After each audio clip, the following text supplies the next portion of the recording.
Hey everyone, it's Bigfoot.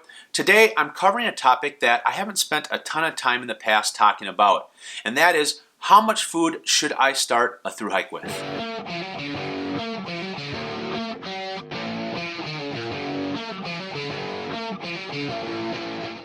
Well, as many of you know, last week I did a section hike of Georgia on the Appalachian Trail. I did the approach trail all the way to Dix Creek Gap. I had the opportunity to be able to meet a lot of hikers, answer lots of questions, meet a lot of folks that watch my videos, and learn even more. I'm always learning on the trail. It was just a great experience. When I was at Dix Creek Gap doing trail magic, I was catching up with a pass-through hiker. One of the topics of discussion was about food. And one of the things that we agreed on is hikers starting off in the beginning that are new to thru hiking, that are new to backpacking, are carrying way too much food. I met a lot of hikers that were carrying 10 plus days of food in their pack, and some of the hikers were having about 20 to 25 pounds of food in their pack. That is just a tremendous amount of weight. Now, the average hiker in Georgia is going to hike somewhere between 6 to 8 miles on average. Now, it's going to be all over the board. Some people are going to do way more than that, and there are going to be some people that are going to be hiking anywhere between 2 to 4 to 5 miles. But on average, they're hiking somewhere between 6 to 8 miles a day. Now, depending on whether or not you hike the approach trail, the average hiker is going to start their thru hike, whether it's at Amicalola Falls or Springer Mountain, and it's going to take them between 4 to 7 days to get to Neal Gap. Now, the reason why I bring up that information is because your first major resupply that you have accessibility to is at Neal Gap. Now, there's some small resupplies that you can do at Neal Gap, which is Mountain Crossing Outfitters, or you can go down the road a little bit if you're staying at Blood Mountain Cabins, and they have a nice little resupply there as well. Now, that's not going to be a full resupply. It's just going to be some things that will kind of hold you over to Unicoi Gap, which is right around mile marker 52. But the average hiker is going to have a backup plan and get a full resupply or have a food drop sent to them at Neal Gap. One thing I strongly discourage anybody that's new to thru hiking, that's new to backpacking, that hasn't been out on the trail for a week or longer, I strongly discourage you to send any resupplies on the Appalachian Trail during your first 100 miles. The reason why I discourage that is because of two reasons. Number one, many times, and I did the same thing, but many times hikers are going to send way too much food. These are the same hikers that are starting with way too much food, so they're just wasting their money. They're spending some extra money, not just with buying the food, but also with the shipping cost.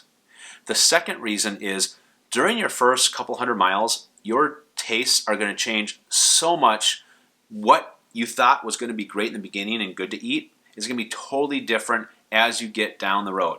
For me, I started making really big changes to my diet on my food when I hit Franklin, which is just after the 100-mile marker. If you are new to hiking and this is your first big backpacking or thru hike or section hike, you might be asking yourself, I am not recommending you sending a food truck to Neal Gap, and the resupply points at Neal Gap are very small, and to get to Unicoi Gap, you have to just carry a boatload of food, which is probably not in your best interest. So what do? Well, there are a couple of towns that you can get to that are within a reasonable distance at Neal Gap. The town that I recommend is Blairsville. It's 14 minutes west of Neal Gap, so as you are heading north, coming down to Neal Gap, it's going to be to your left. You can get a hitch there fairly easy. I ran into a lot of hikers that were able to get hitches fairly easy. Mountain Crossing Outfitters is just sitting there right at the top of Neal Gap, and the cars are slowly going through that area. I think it's about 30 miles per hour or so. So the cars aren't going to be going very fast. It's going to be easier for them to pull over. So hitching into Blairsville is not going to be too much of an issue. There are all the major things that you need in Blairsville.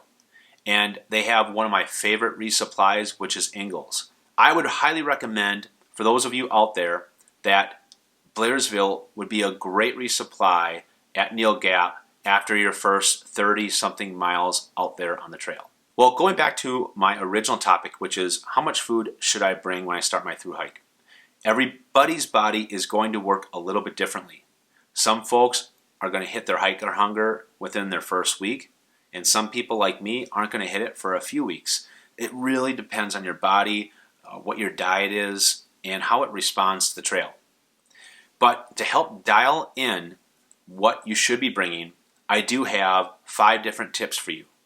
Tip number 1, do a section hike.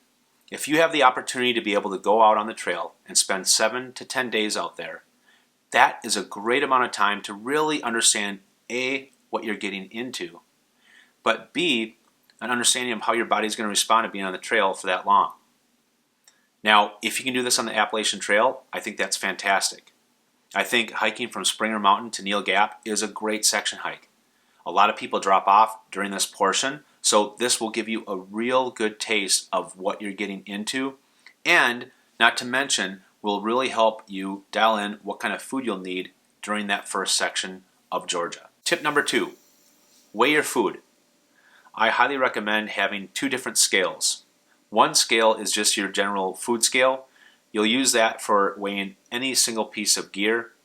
And then having a second scale, which we'll use to weigh your pack and weigh your food bag. Now, the scale that I use is a luggage scale. That was the easiest for me to find, and that's what most people end up getting. What I would do is I would go and do a resupply of what you intend on bringing to start your through hike. I would weigh your food and get an idea of the actual weight that you have in there. A lot of hikers know what their base pack weight is, but a lot of them don't really pay attention to what their full pack weight is with their food in the water.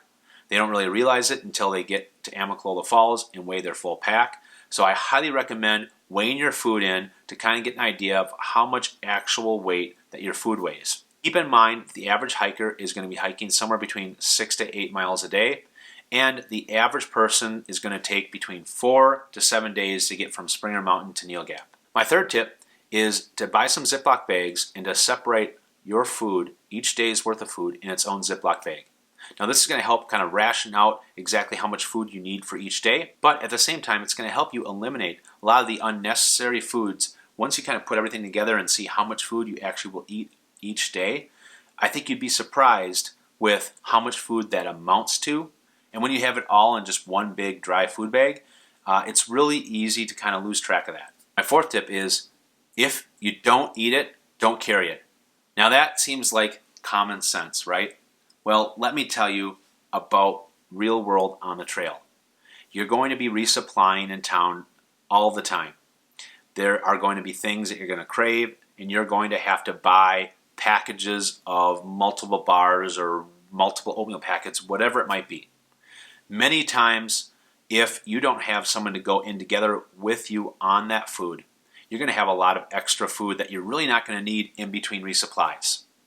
So what most hikers end up doing in the beginning is they just load their entire food pack up. They try to eat a lot of extra food and find out that there's just a lot of excess food that they just never eat. And if you're like me in the beginning, I just didn't want to give up any food, so I would just keep it in my pack thinking, okay, I'll just eat it down the road. And all of a sudden, there's some food that are at the very bottom of your food bag that are sitting there for like 2 weeks. Learn from my mistake and others. If you resupply and you know you're not going to go through the food, a great way of giving back to the trail is giving the food to another hiker or putting it in the hiker box. I always recommend checking the hiker box before you actually go in to do a resupply, because whatever you're looking for, you might find it in the hiker box. Now my fifth and final tip is to plan out your first couple resupplies when you start your through hike. In addition to planning out your first couple resupplies, I would also have a backup plan. You might not start hitting the mileage that you initially thought you were going to hit, so that might require you to have a different option to get off the trail to resupply. On the Appalachian Trail, I highly recommend doing a full resupply when you get to Neal Gap and hitching into Blairsville. Everything that you need, again, is at Blairsville, but you do have those small options between Mountain Crossings Outfitters or Blood Mountain Cabin there if you need to hold yourself over to Unicoi Gap. Now, as you get through your first and second resupply on the trail, you'll have a better idea of how much food that you need to get in between resupply points. Going back to food drops, when you make it to Franklin, which will be about 110 miles on the trail, you're going to have a better idea of what kind of foods that you're going to crave, that you're going to need on the trail, and you're also going to have a better idea how much food that you need to make in between resupplies, because you're going to have a better idea of how much mileage that you're going to be hiking. Franklin is a great place to be able to resupply for Fontana Dam. Most people are going to send a resupply package to Fontana Dam. Now, if you plan on passing Gatlinburg and continuing to go through the Smokies without resupplying, your next good resupply point is not going to be until Hot Springs, which is mile marker 273. That's 110 miles after Fontana Dam. So I highly recommend sending a food resupply to Standing Bear Farm. That's what I did last year. I sent 2 resupplies, one to Fontana Dam and one to Standing Bear Farm. All in all, most thru hikers that start the Appalachian Trail are going to need about 5 or 6 days worth of food to get them from Springer Mountain to Neal Gap for their first resupply. Now, some folks are going to be longer than that, maybe 7 or 8 days, and some folks that are whizzing through it might only take a few days. It really depends on the person. Alright guys, well that's it for me for this video. I hope this was helpful for you. I'm really trying to help you guys try to eliminate all of the extra weight that you see during the first part of the Appalachian Trail.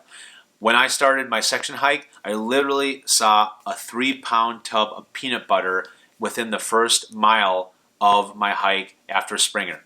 It was crazy. So I hope this was helpful for those of you out there that have already had experience out there in the backcountry or through hike the Appalachian Trail. Would love to hear from you about what worked for you and how many days of food that you needed during your first part of your through hike of the Appalachian Trail. Thanks everyone. Stay tuned for my next sighting and remember to always follow Bigfoot.